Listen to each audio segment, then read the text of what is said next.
Well, some say this is the best Call of Duty since Modern Warfare 1, while others say it's the same old crap with exosuits. Well, here's what we think. The following is brought to you by Straight Games for all your new and used games and accessories.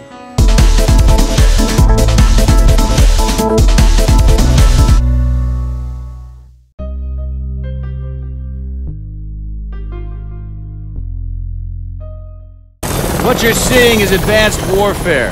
Atlas has the single largest standing military in the world, but we answer to no country. Call of Duty Advanced Warfare, developed by Sledgehammer Games, published by Activision. This is the 11th primary installment in the series and Sledgehammer's first go as lead devs. This is said to be the best Call of Duty since Call of Duty Modern Warfare 1, and I think I have to agree.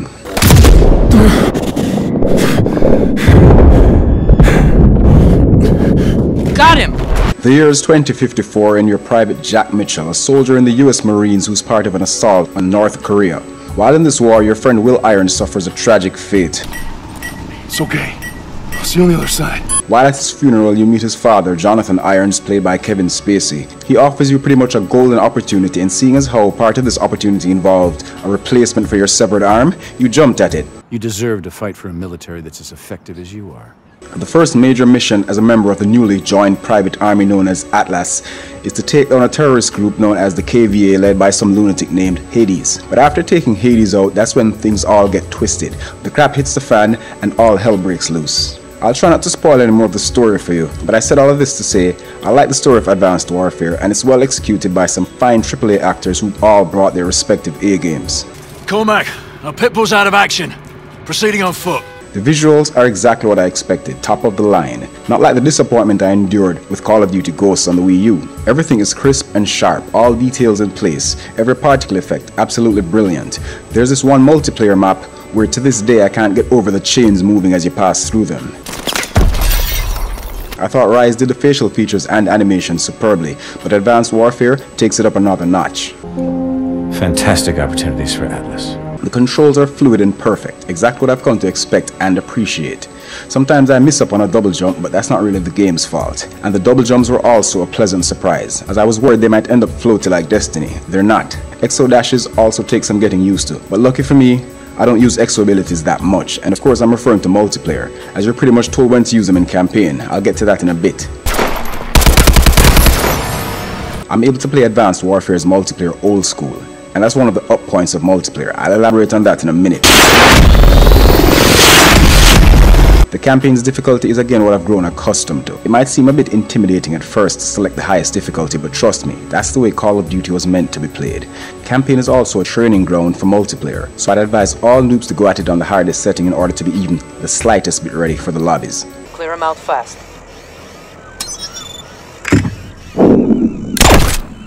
During the campaign, you'll find a ton of useful gadgets and weapons, from threat grenades, which shows the locations of targets behind cover, to your standard EMP grenades and a motion detecting grenade. There are a couple more, as you have a wider array of grenades this time around. The exosuits gives you many abilities, from the ability to climb walls like the webhead himself to grappling and swinging like the bionic commando. You also have a pretty decent upgrade system that you can access between levels. I found only a few, and not all of these upgrades are useful.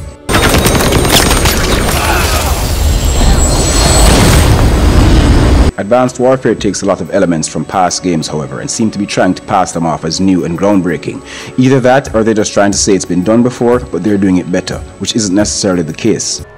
Fuck you! Most, if not all, of the exo abilities have been taken from games of the past. Advanced Warfare came under a lot of heat as being a Titanfall clone.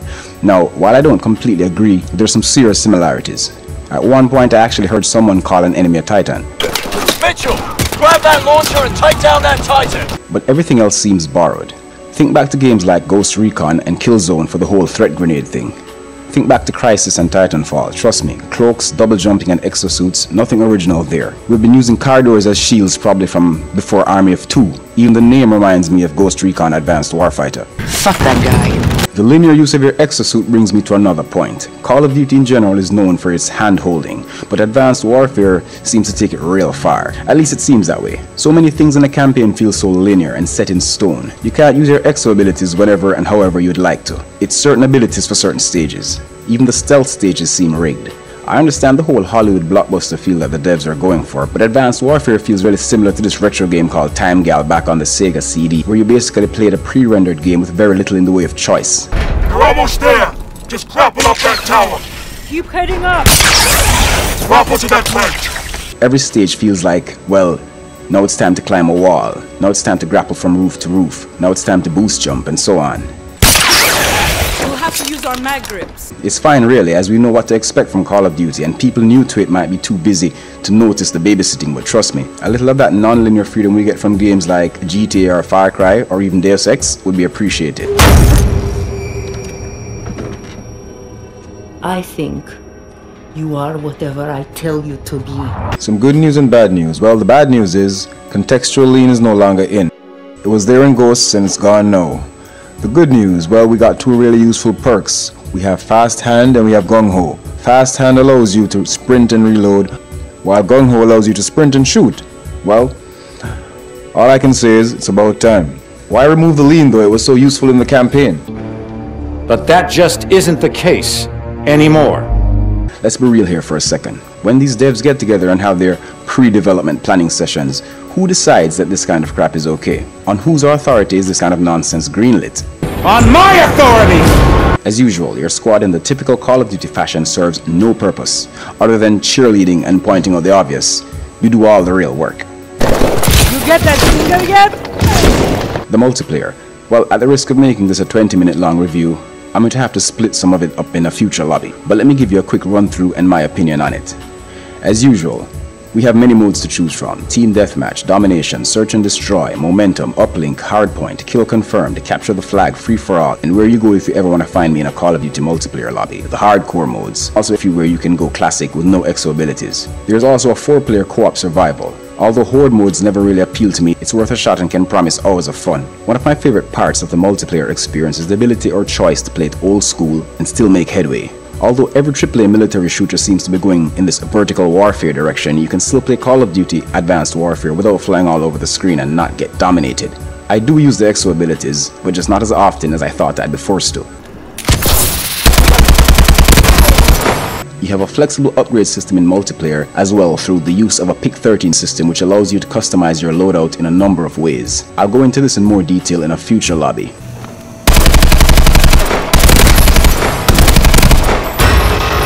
A problem I'm having with multiplayer though are the hit markers. This would be fine if I played regular modes, but to be putting several shots into an enemy player and see only hit markers instead of dead bodies can be quite frustrating in hardcore. Other than that, I'll have to say Call of Duty Advanced Warfare's multiplayer is a hit, and the campaign isn't too shabby either. There are some things I wish would go away and never return, as well as a couple of things that went away from Ghosts, which was seriously needed, but at the end of the day, Call of Duty Advanced Warfare is a step in the right direction, and I hope the series is able to keep up the pace and not fall into another rut. The lab gives Call of Duty Advanced Warfare an 8 out of 10. And for that, I'm grateful.